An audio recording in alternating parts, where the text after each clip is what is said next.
While going about your daily business, keep an eye out for Fragments of Silicon.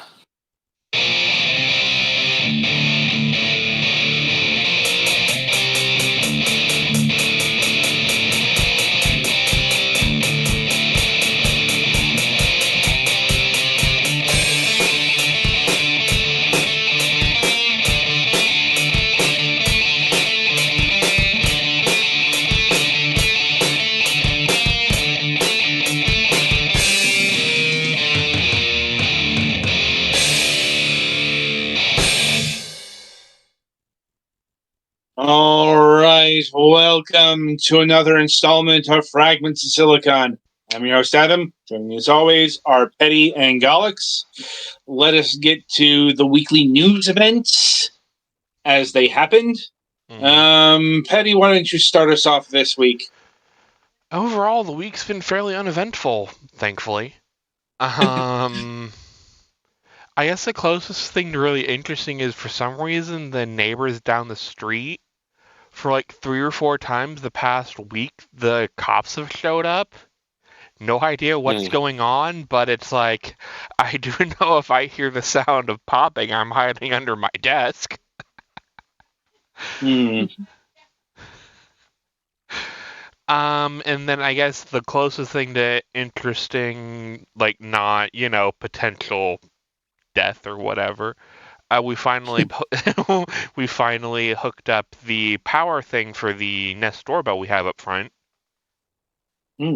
So now we don't have to worry about bringing that in, every few weeks to charge it. It can just stay out there. So yay. Also, apparently we've had a water leak in our garage. Yesterday, the water company came to check and see if it was the main feed into the house leaking, and it wasn't. So Dad thinks we've had a little bit of a leak in the garage for a while now, and it might have gotten worse with the cold snap we had about a month or so ago. So Dad's gonna try and fix it with some. They make this like plumbing putty to like seal leaks in pipes. He's gonna try that, and then if that doesn't work, we may need to call a plumber. Hopefully, we don't need to call a plumber, but you know, such is life. And yeah, I think that's it on my end. Okay. Galax, you're up. Well, yesterday was a Digimon pre-release event at the local game store, so I got my butt kicked because everybody else seemed to have a Mega that was very powerful and I didn't. Pull anything good though? I got what is it? Regulusmon Ace. Ooh. Yeah, my box is currently on hold at the card shop. I did also get a box, but I haven't had time to open it yet. And then today, I took the day off from work to get a haircut, and then because there are two ways of getting an Amorous into a Pokemon Home and then into Scarlet and Violet right now, and one of them involves completely replaying Legends Arceus over from scratch. I was running around Portland trying to get or doing in-person raids with people because it's one of those raids you can't remote into. Thankfully, there were some people doing it that I was able to go around with. It was very windy and cold, but I came out of it with a handful plus some extras, so... Yeah. I wish they didn't fix the, air quote, fix the COVID leniencies they put in for Pokemon Go, because it's now basically unplayable for people like me with disabilities. They did some of them, but they're trying to make... It all depends on the kind of information they're trying to get from you and the kind of money. It's like they made remote raid pass is more expensive and limited the number of them, but they do still want people to do them. Yeah. Well, they But want they you to just also actually want people go to. places, but like my legs don't work well, so I can't really do that. Well, 90% of what we did today was in cars, so. Yeah, I also can't drive, so that would involve me getting somebody to want to drive me around. Unfortunately, that's kind of how it goes, I guess. Yep. But yeah, I managed to get a few Enamoroses, and have put a few of them into home already. So that went well, and I'm kind of tired now because I'm not used to doing multiple significant events in one day. So I am low on spoons, I guess, if you like that terminology. But I think that's about all I got.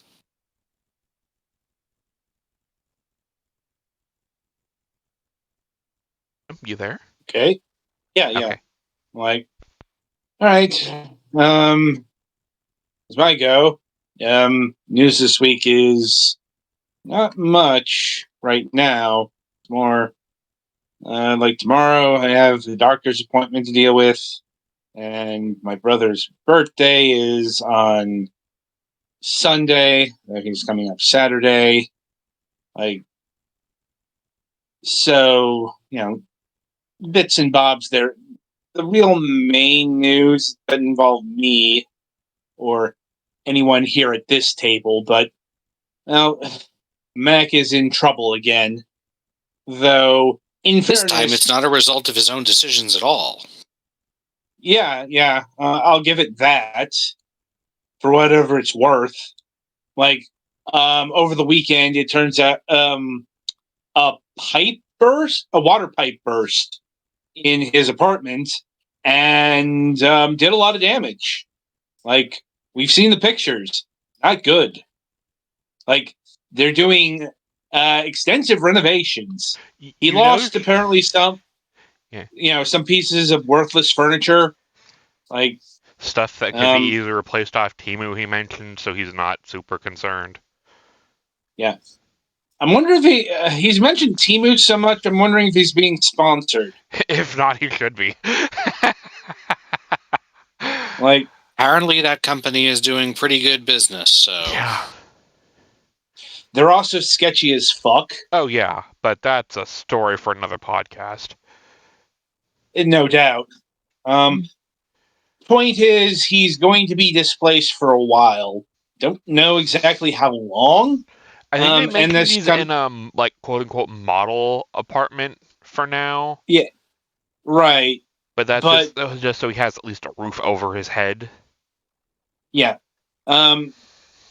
Long and short of it, he isn't going to be hosting MSP this week. We're not even sure if he's going to be here, so to speak. I think he might be here via remote. Like he might be on his phone or something, but most That's what I'm stuff is going through my end. Yeah. So MSP is going to be on the Fragments channel for a while. Mm-hmm. Like, definitely this week. Yeah, I was about to say bare minimum this week, possibly next. Yeah, it's like going this is all from there. Very we'll find up out. In the air. Yeah. It is a floating situation. So until they either decide that his apartment is livable again, or decide that they can't make it that way. Yeah, and give him an actual other place. And keep in mind that's just the first part of it. It's also he has to get everything back into place and up and running. So, it's going to be touch and go in MSP for a bit of time. But thankfully it's just, not because of Mac's unfortunate life choices. So, and obviously there will be regular updates here. Yeah. Because, this is stuff that directly affects not just that show, but this channel right now. Because basically MSP is renting our space, so to speak. Like, weird how that works, though, isn't it? It is, but you know it's the construct we have. Mainly because even if Mac were up to it, he can't. So, with that in mind, merrily we shall roll along to the interview portion of the broadcast. And joining us this week is Ali of Little Arrow Games. Hello, guys. Hi. Hi, how are you doing today? Thanks. Well, I'm fine. I'm pretty much finishing my day already, but it's great to be here with you. Yes. It's good to have you. Right. So, how we like to get started is we like to get to know the people behind the games, the studio, and all of that. And we begin by asking this question: what got you interested in video games, both on a personal and a professional level? Well, personal personal level, I will say that I didn't get on my own. A friend asked me for help because they were looking for programmers for their project, but I said yes because I have studied arts and I have studied IT. So for me, the common point was video games. Like it's the perfect mixture of art and programming, and I just gave it a try. And here we are. Now I'm always like to play some video games. Um, Pokemon, Animal Crossing. I'm pretty much a Nintendo Switch user, but I like all kind of games. Yeah. That's handy. And what was the experience like actually, getting in and helping to create video games? Um, Well, it's harder than I thought it would be. I'm sure everyone says something similar to this, but Oh yeah, that's a you very actually common don't know refrain how from hard. somebody who's coming into the industry. Is like, wow, this is harder than we thought it was. I have yet to I have It yet to is. hear the words. No, no, it was exactly, or heaven forbid, it was easier than I thought. Those people need to be checked for Never. drugs. Never. That That's a never lie. happened. No, never happens. There are so many steps in between that everything. So, and in fact, me and my team, we have been working on remote. We never met like working, so it was Mhm. harder to coordinate everyone in the team, and I ended up being the producer, so I have to coordinate everyone, and that was it was hard at the beginning, but with the help with the team and every member, we could work in the project, but yeah, harder. Okay. Yes. Especially, yeah. I suppose I should ask, how big is the team?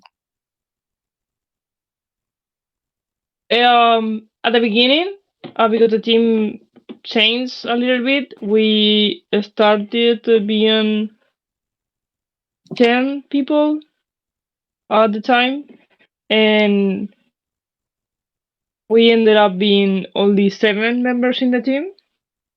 Like when Manidas came out, we were 7. Yeah. Hmm. So the team has been, changing. So 10 to 7 people, depending on the time frame. Like Yeah. that's a fairly sizable indie team. So I can see why wrangling all that, especially remotely, would be a pain. Like, and Yeah, but how long? Go ahead. no, I was just gonna say that that's why it took us longer than we expected. and that everyone expected. But I guess you are going to ask me now, like, for And how long did it would take us to complete this game? well, I suppose that does beg the question: what were the expectations and what were the reality?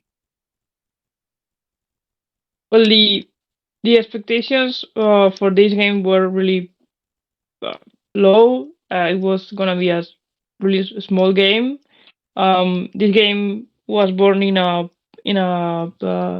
game jam on a week, and we expected to be six months working on it.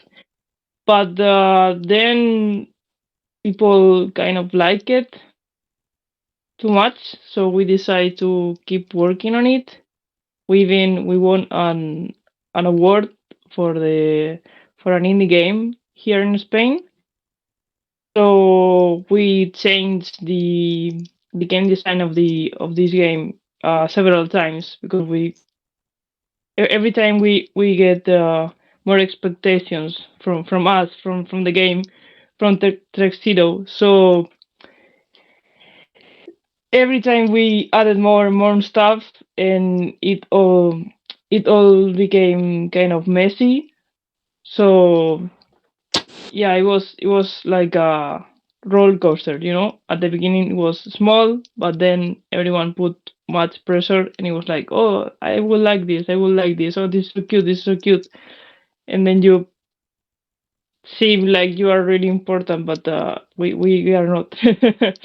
And most people forget that this is a first project from a really small uh, indie people, you know, like and really young. Like this is the first project that everyone in the team has published actually. So it's the first Mm. for everyone. So yeah. Mike, no, we do actually know quite a bit of this, given what other developers have said in the program over the seasons. Like, so none of this comes to us as a surprise. I think, like, especially that that what they call scope creep. Oh yeah, Like, if we had $1 for every dev who thought, "Oh, this is going to be a 1-2 week project," we'd be buying Tesla right now. Oh. yep, like, you know, I suppose what I'm wondering is exactly where did you reach the point where enough was enough? This is going to be the game. The point was when a publisher told us we want this game. That was we said okay, that's it. Ah, No yes, more the changes. publisher, the That ultimate this squash of the is feature creep. Not yes, necessarily, yeah, I mean, fair, but but yeah. They told us okay, you have 3-4 months, and we said that's it. Run. We are already late. I'm like, mm, probably a good thing in this case because from what I've gathered, it took 2 years for this product to come out. Yeah, mostly, yeah, 2 years, 1.5, yeah, 2 years. Yeah, like, It was, not an unusual time frame that devs have mentioned on this program. In fact, that's a bit on the short side. We've had many a dev say, "Oh no, this took 2 to 3 years to develop." mhm. hmm, Yeah, hmm. like, But again, I think you need to compare like how long does day games needs to be completed. well, there Like, are various factors that go into that: team Mhm. size, um, hmm, ability to work on a project, and so on and so In forth. that project specifically, we've had a lot of devs who split between different contract work to pay the bills for the project. Right. yeah, That's the main problem, mostly for every indie developer. Hmm. I think. Yeah, yeah. Unless they are spectacularly well funded due to one reason or another. Anyway, so that takes care of some of the background details. I suppose it's a good. This is a good point to get to the game itself, and this is pronounced Manitas Kitchen. Am I pronouncing that right? Manitas kitchen. Yeah, Manitas is little hen in Spanish. So yeah, it's fine. Okay. um, and this is if nothing else, very very curious game. Um, for those who might not know, what is Manitas Kitchen? Manitas kitchen. It's a game where you cook pizzas, but being a T-Rex. So that's the whole plot. That's it. But besides that, most people ask us, it's like Overcooked, all right? No, it's not like Overcooked. Of course, it has been a huge reference, but the different is that Maridas has um half gameplay, half visual novel, right? So it's the story about two dinosaurs, the little boss that you can see on the video, and Trexito, who is the T-Rex, and the relationship between these two guys that are actually siblings. So it's half half. You cook pizza, but you also have a hard relationship with your boss/brother. Like, gotta It's admit, I wasn't expecting the dinosaur pizza game to be that layered. that's that's the that's the main. It's like the first idea we had was dinosaur cooking. The other things came later, but was the main idea to work with Yeah, for yeah, Trexito. that definitely feels like a game jam idea. Like, Yeah, the kind of high concept um, theme that would arise in something that you would code in, say, anywhere from 24 hours to at most a week. Like, yeah. so I'm Ours wondering, was a week. Yep. yeah. And what was the game jam version of this like? The game jam was born from a program made by for women, non-binary, and trans people, right? So Mm, one of the topic of the game jam was what do you say, value, like no, not value, like bravery, right? Like to be brave to oh, do something. Valor. Yeah, valor.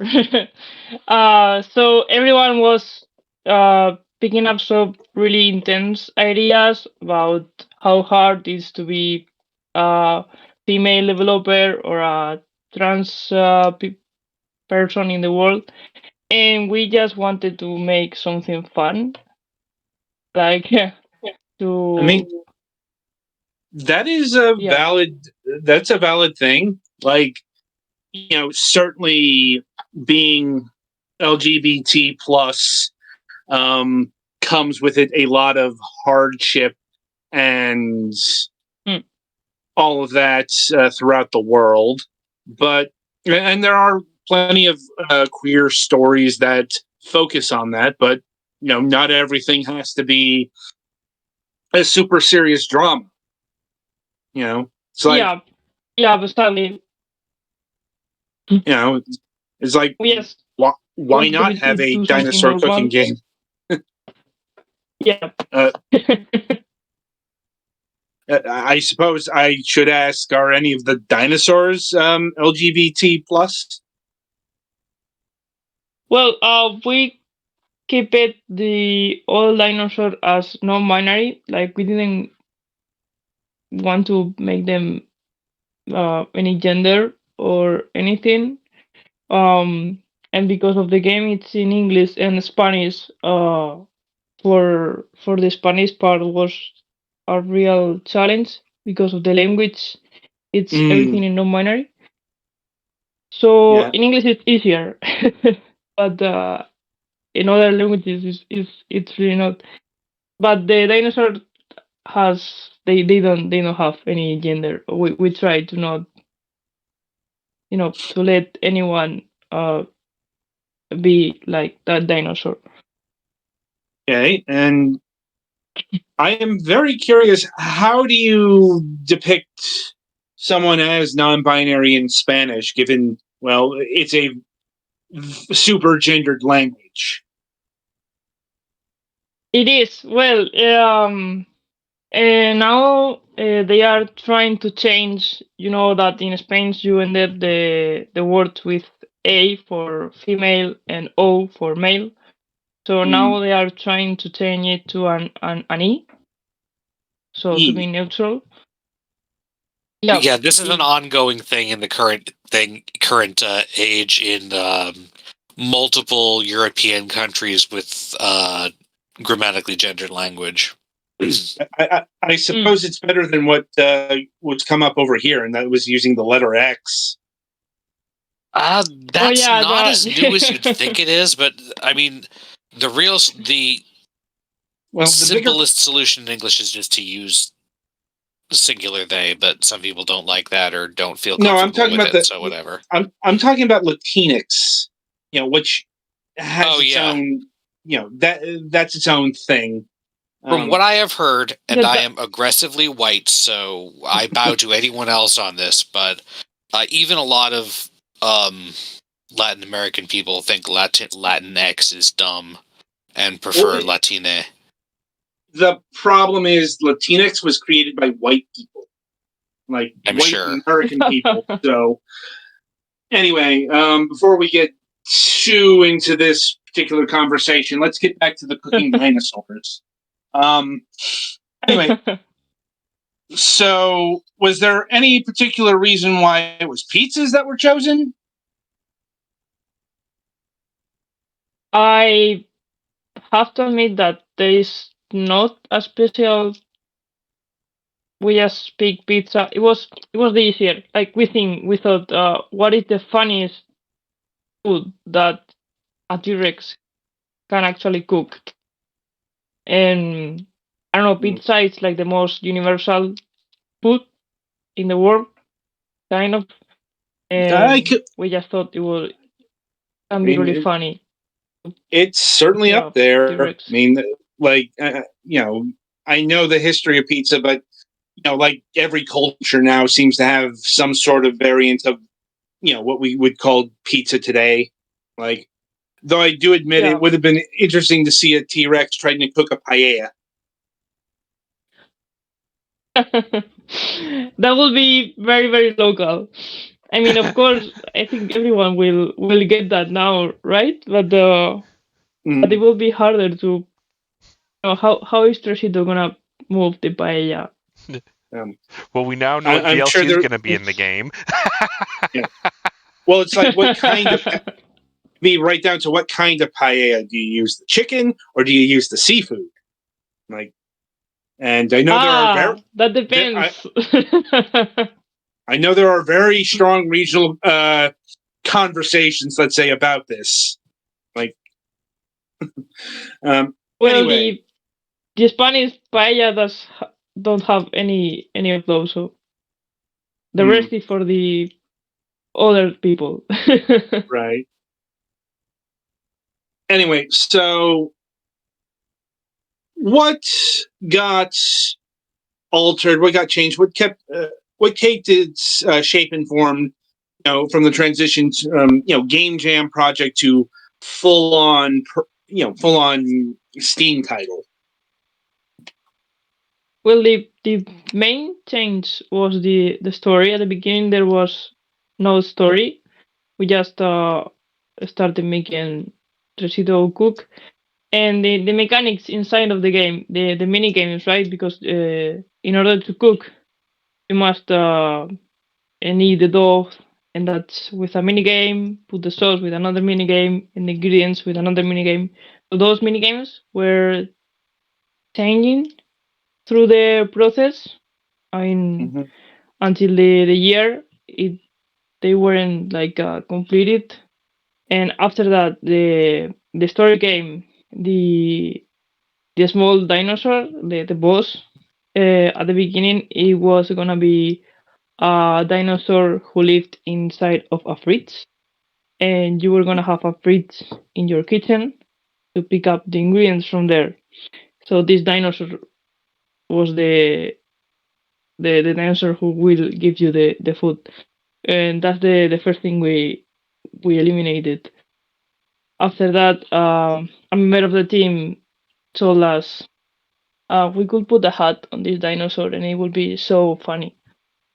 And from that, all the story just came along.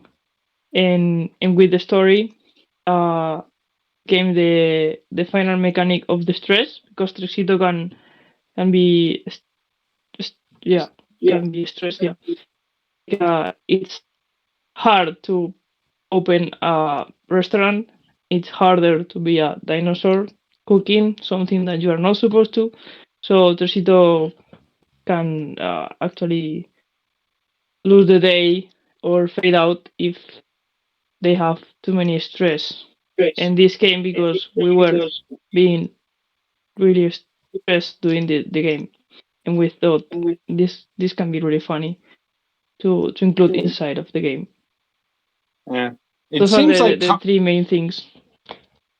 it seems like comedy was a quite the guiding force on this project, which makes sense given how goofy and absurd it is on the face of things. Yeah, we Like, always wanted to keep that goofy style. I mean, that was the reason why this project was born. So we wanted to keep it um not too much, but yeah. hmm. And how extensive is the managing of the pizzeria here? Like, is it just the preparing of the pizzas, the mini games, or do you have to keep track of like managerial stuff as well? Yeah, so you need to keep the because you are unlocking new pizzas, new recipes, and with this new friends join you in the kitchen, right? So with the pizzas you unlock more dinosaurs that will help you in the kitchen, and with that you can buy like for the characters, right? So you can pay uh in order to make Tresito cooked faster, or put the sauce, or cook instantly the pizzas. And after that, the story I told you about, to Mm-hmm. keep investigating and uncovering the story, you need to cook and unlock recipes. So it's everything is connected. And well, you ended up cooking at night because the boss is, you know, abusing you. And yeah, very realistic situations. Hmm. I suppose that begs the question: did anyone on the team actually work at a restaurant at some point in time? Yeah, yep. Actually, I mean, a couple of them worked in our restaurant, and in the meantime, one of the game designer started to work in a fast food restaurant. Hmm. So yeah, happened. I'm like, That's so where there's the a lot of real feeling yeah, came up. a lot of hands-on experience that went into this. Like, Yeah, so who yeah. are some who are some of Trexito's dinosaur pals here? Right. So, Tresito have a friend for each step of the cooking. So it have Freckles, who is the Ankylosaurus, I think, who need the dove because they have a hammer as a tail. Then you have Mars, who is who wanted to be a dragon, but they cannot because they are a dinosaur. So they have a flamethrower. Yeah, this machine that split fire to cook the pizzas. And then you have Colini, who is a flying dinosaur, who I can't remember the name in English. Um, but so as they can fly, they put the sauce in your pizzas. So all these dinosaurs are like the ultimate skills you have. You can call them; they will appear in the kitchen, and then they will have a cooldown each one, so you cannot abuse of them, of course. So those are the friends that Reshito can have in this game.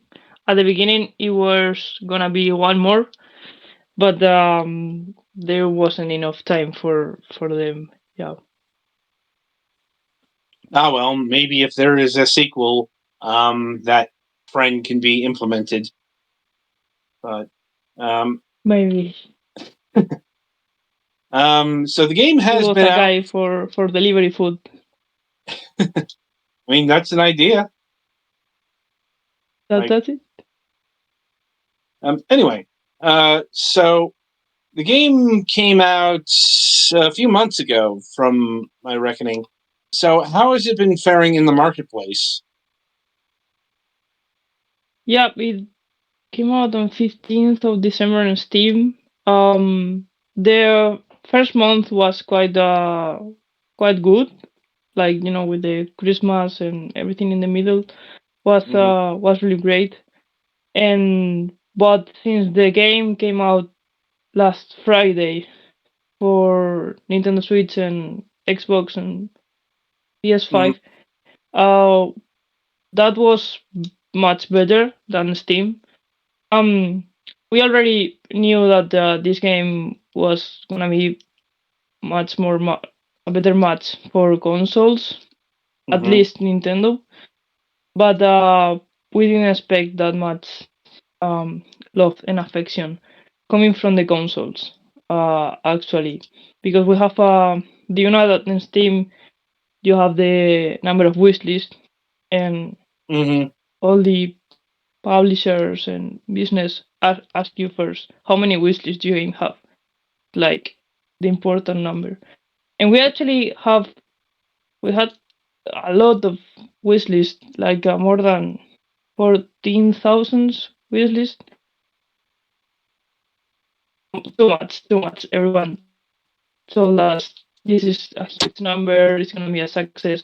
But then in the reality is not that. The reality is that everyone wait until a huge discount on Steam to buy your game for from $1 or $2. Um, so it was okay, but in consoles it's been much better. I think it's the game. It's better match for that. I don't know why. What do you think? What do you think, guys? Yeah, that Would you prefer matches to? up. Yeah. Hmm. Um, especially, I'm assuming this game is done best on the Nintendo Switch. Yeah, it's. I mean, for the numbers that I have, it still is better from Xbox, but we need to take an account that in Asia, Manidas is gonna be released tomorrow. Yeah, it so for our fans are in Asia and half are in the US. Hmm. So I'm expecting some more big numbers from that. But in nowadays, Xbox is the best thing for us. Surprising. Like, don't. Yeah, very much, very much. And what's next for Manitas Kitchen outside of releasing out in Asian territories on the morrow?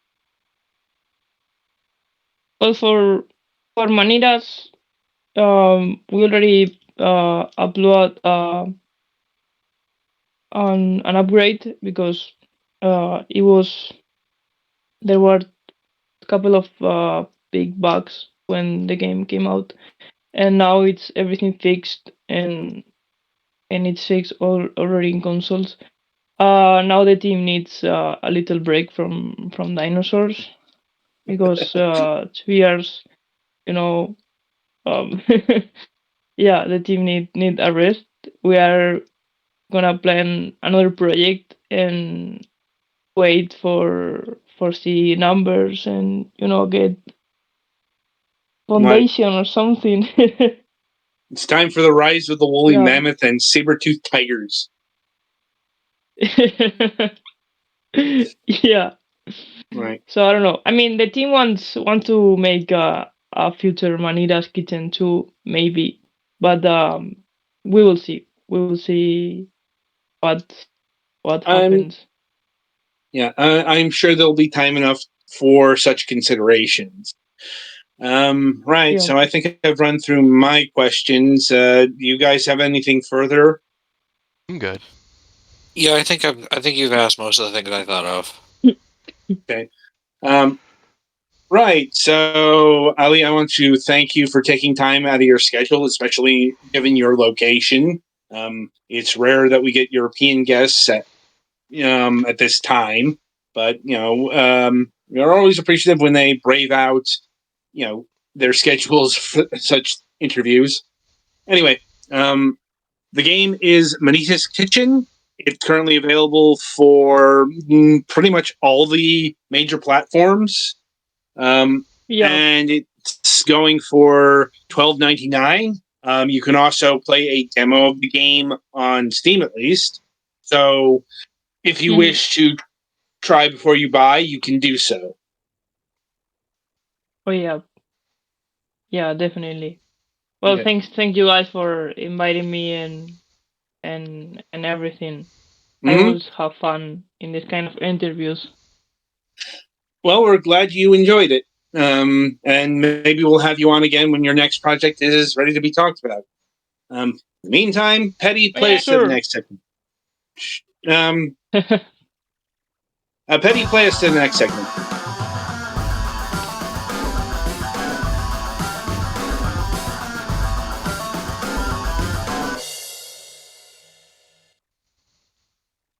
All right, welcome to the topic of discussion for the week.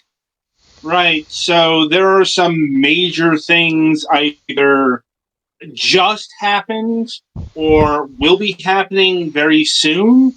More on that either on either other programming or next week, depending on the topic. This week we are talking about Mario versus Donkey Kong. I specifically want to talk about the first one, but I suppose we can go over the entire franchise. Um, Right. though it is worth noting that if you've played Mario versus Donkey Kong 2 and further along, then you have not played Mario versus Donkey Kong 1.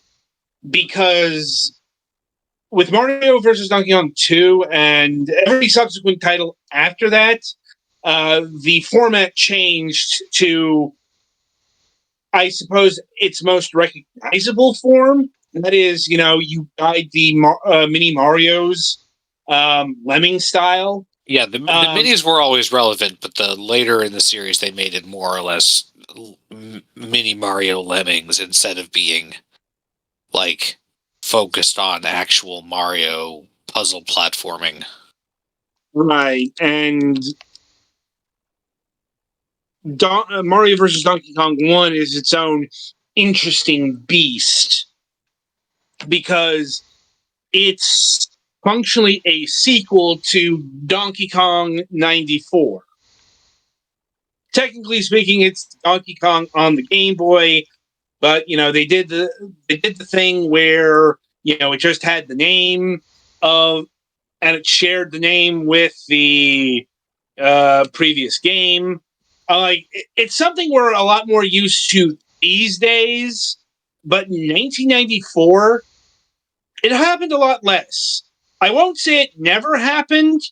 It's just it didn't happen in quite this way. It's more, hey, we've got Ninja Gaiden on the NES and Ninja Gaiden in the arcades. Turns out they're not exactly the same game. That's kind of what happened with Donkey Kong 94, but it also did present itself as the arcade game on the Game Boy. But then after the tower level was completed, it turns out, oh no, it's actually a fully featured game that has 100 new levels.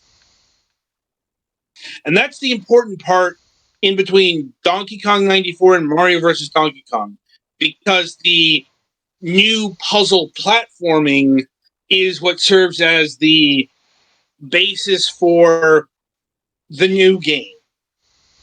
And we're talking about Mario versus Donkey Kong because Nintendo, for their own immutable reasons, have determined that the first game is worthy of a remake. I don't dispute this because, guess what? I think Mario versus Donkey Kong 1 is the best in the series. It's hard to make that statement given how different it is to everything else. It's the closest comparison you can make is the mini Mario segment in Mario vs. Donkey Kong to the other Mario vs. Donkey Kong games. And even then, the mini Marios play differently in Mario vs. Donkey Kong 1. Instead of acting like basically, mechanical Mario lemmings, you can actually control them. Mm-hmm. Like, you can actually guide their movements. It's presented, Mario has a remote control and is guiding the various mini Marios to the end point. And like I said, that's sort of what's going on here, but it's like you can actually plan out your movements and such. And as far as Mario himself, well, once again, if you played Donkey Kong 94, then you played this version of Mario. Except, I think this Mario is a bit more durable. Like, then again, Donkey Kong 94's Mario was also more durable than Donkey Kong's Mario. Like, you could fall from a certain height before you die, as opposed to Donkey Kong, where you just fall off one ledge, you're dead. So technically, I think you could fall from like one Mario height in Donkey Kong, but that's barely anything. Right. You know what I'm talking about. It's still an unusual mechanic for a Mario game in the modern sense. Even in 94. Like, Mario is the king of jumping. You don't worry about fall damage in a Mario game, typically. Not a 2D one, anyway.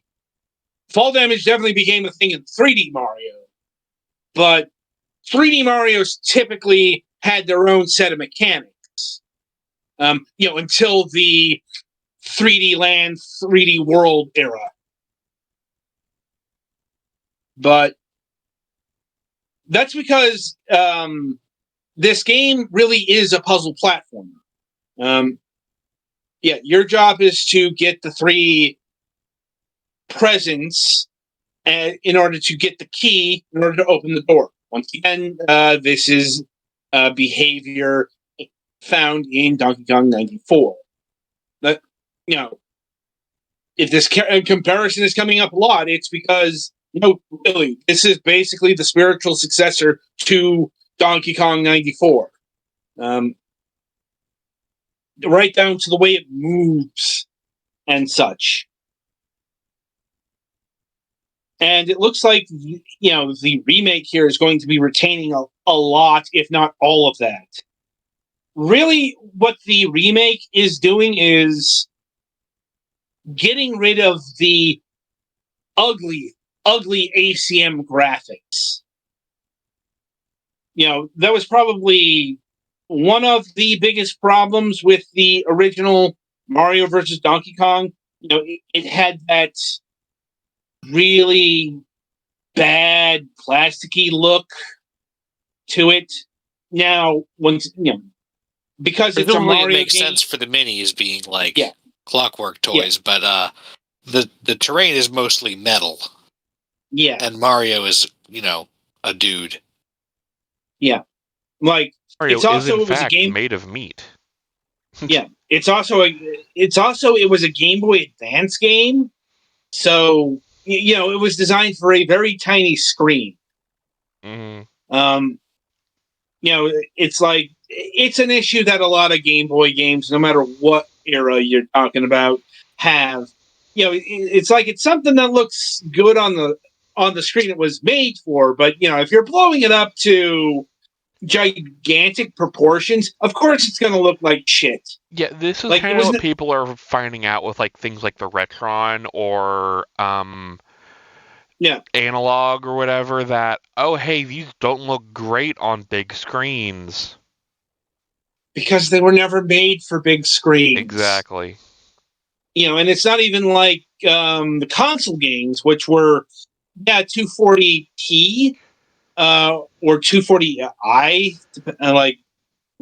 I forget the exact resolution, but they were at least designed for screens that could be 20 some inches, even if they were square boxes. Mm-hmm. Game Boy Advance games, they have a very specific resolution, and they were always tinier than even the pixel counts of console games at the time. So, yeah, they weren't going to look great. So, this is why I suspect one reason why we're getting a full-on remake instead of Nintendo just shoving out Mario versus Donkey Kong 1 on the Nintendo Switch Online, which they can totally do. Oh yeah, there's literally nothing stopping them. They have the files. I think it was Yeah. released on the Wii U shop, wasn't it? I want to say yes. Like, let me see. Yes, it was released on the Wii U C shop, and apparently was an ambassador game. Mm. Like, according to Wikipedia. And that's the 3DS ambassador for people Yeah. who, the young ones in the audience. Huh. I had an Ambassador 3DS, and I didn't remember this being one of the games. I'm just going by what Wikipedia says. No, I believe you. It's been a while. Yeah. Like I said, it was a surprise that. Then again, Nintendo seems to be all about surprising remakes in recent times. Like, I was not expecting Trace Memory to get a remake. No one was. But let alone, say, Paper Mario: The Thousand-Year Door. Like, Okay, that one people have been wanting for probably since the Wii. oh, people have been wanting it, but people have been wanting a new F-Zero game since GX. Yeah, fair. Doesn't mean they get it. It's like, people want a lot of things from Nintendo. It's another thing when they actually get the thing that they want. Valid. Like, that being said, like, I don't recall a huge outpouring of cries for Mario versus Donkey Kong 1 to get remade. Though that might have a lot to do with the other games in the series. because there have been a lot of Mario versus Donkey Kong games that just most of them have been like the same game released over and over again. Unless you Slightly can tell updated me graphics, kind of like the new Mario World series or Mario Brothers series. something like that. Yeah, I mean, like if you can tell the difference between March of the Minis or Minis March Again or Miniland Mayhem, these are all 3 different games. You need to go touch some grass. I mean, wait, what? Yeah, or Tipping Stars. I think the one that really sticks out is Minis on the Move, which is the mini formula transposed to actual 3D. It's like it's in the spirit of the Mario versus Donkey Kong, let's say Mini on the March formula, but it's in a different perspective, literally, and that does a lot to freshen things up, as opposed to say Tipping Stars, which was basically a literal tech demo. Yeah, that was the one that had the accelerometer in the cart, wasn't it? No, this is the one that was made in HTML5 and presented as an example of what you can do with that programming language on the Wii U and 3DS. It was also it had a thing where like people would freaking rate courses you uploaded that you made, and then based on that you'd get in-game currency to unlock stuff with, or something like that. No, it's Nintendo's one and only foray into cross purchase. Back when that was relevant, that was back in that was peak Wii U 3DS year, and I remember the common refrain there is, why can I not buy the Virtual Console games on both the 3DS and the Wii U? We're available. And a lot of that had to do with the very architecture of the eShops of the time, because the way it worked with Tipping Stars is if you bought one, you got a download code for the other platform. Right. As opposed to what Sony was doing, which was a lot more extensive, if I'm remembering. But I gotta admit, the PlayStation 3, PlayStation 4, PlayStation Vita functionality is a bit of a black box in my knowledge base. If I remember rightly, it just showed up in your library for the Sony consoles. I don't know if it's that then, or if I know it's that way now, where like I have PS4, PS5 copies of game, and I just have the PS5 version in my library that I can just download. I mean, it's still not as unified as Xbox stuff, where it's just one SKU. Well, not only that, but if you have multiple versions, it will download the correct version. Like, I could download the PS4 version of a game on my PS5 if I'm not paying attention. It's very typical Nintendo. It's very, it was very behind the times for stupid reasons. Like, it's Nintendo that frustrates people. Yeah. It was definitely the, I guess, low point of the Iwata era. I'd say, given that it came out in 2015, that's probably the worst point of Nintendo. I'm like, it's not just we're in the absolute dregs of the Wii U at this point. But we're it's just the Nintendo games that are coming out are just absolute shit because Nintendo's waiting for the Switch to happen. Yeah, like I think it was just announced at this point, but it wasn't ready yet, if that makes sense, Yeah, well, it didn't even have a Switch name. It was just the NX. Yeah. I do remember the NX being confirmed as existing in 2015. That's to demonstrate how bad that era was.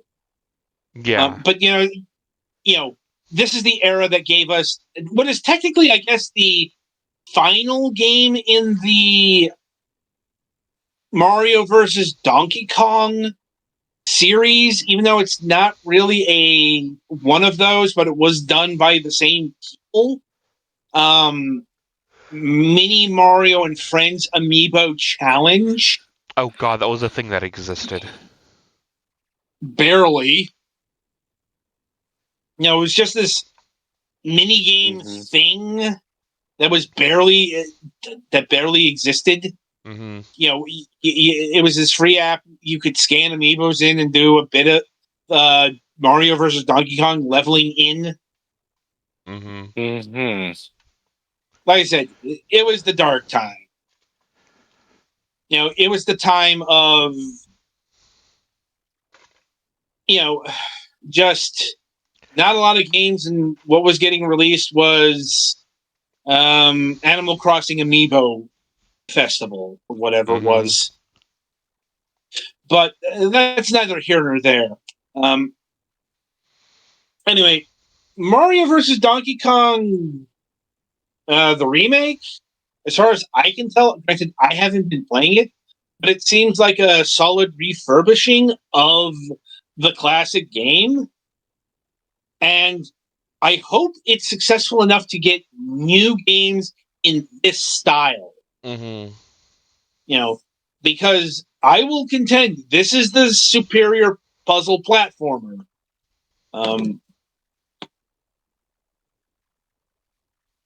I'm sure the March of the Minis formula has its fans. I mean, God knows they released enough of these. Someone was buying them. Just some dude in Eastern Europe. Sure. But, I don't think they were ever particularly beloved, and the formula never seemed strong enough to warrant 5 entries in this styling. 6, depending on if you want to count Mini Mario and Friends.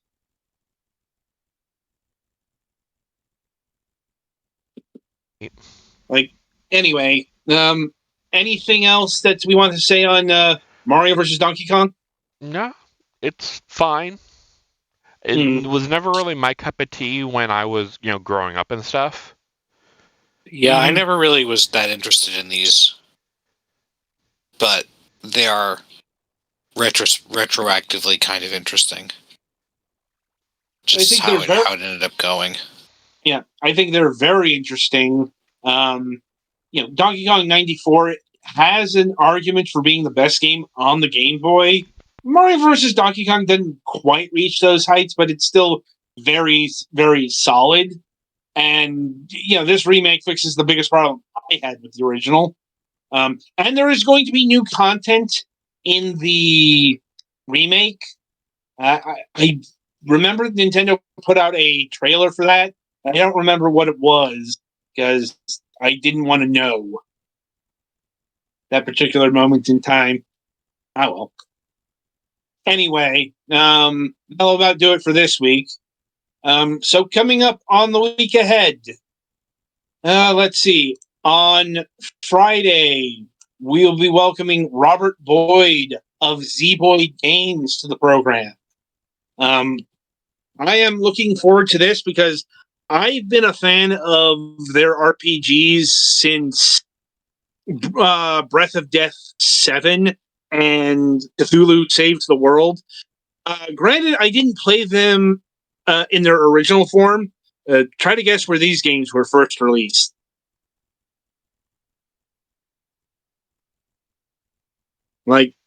The answer is the Xbox Live Indie Game. Oh, I was channel. gonna say that makes sense. like PCSX or something like that, but yeah. Sorry, I had my mic muted, but my guess was very wrong.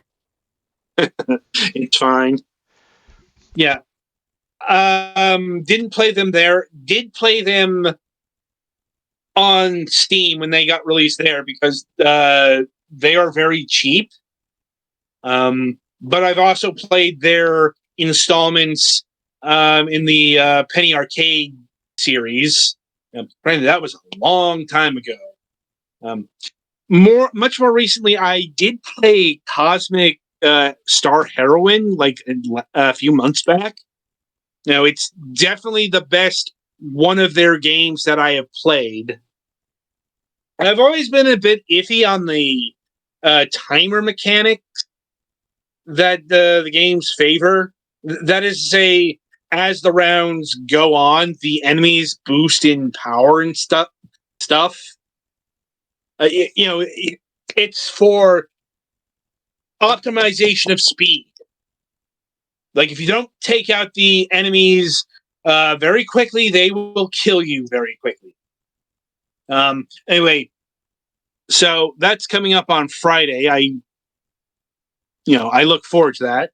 And coming up on the Sunday reviews, we'll be having impressions of Takara cards, reviews of RoboQuest, Primateria, and Chasm the Rift.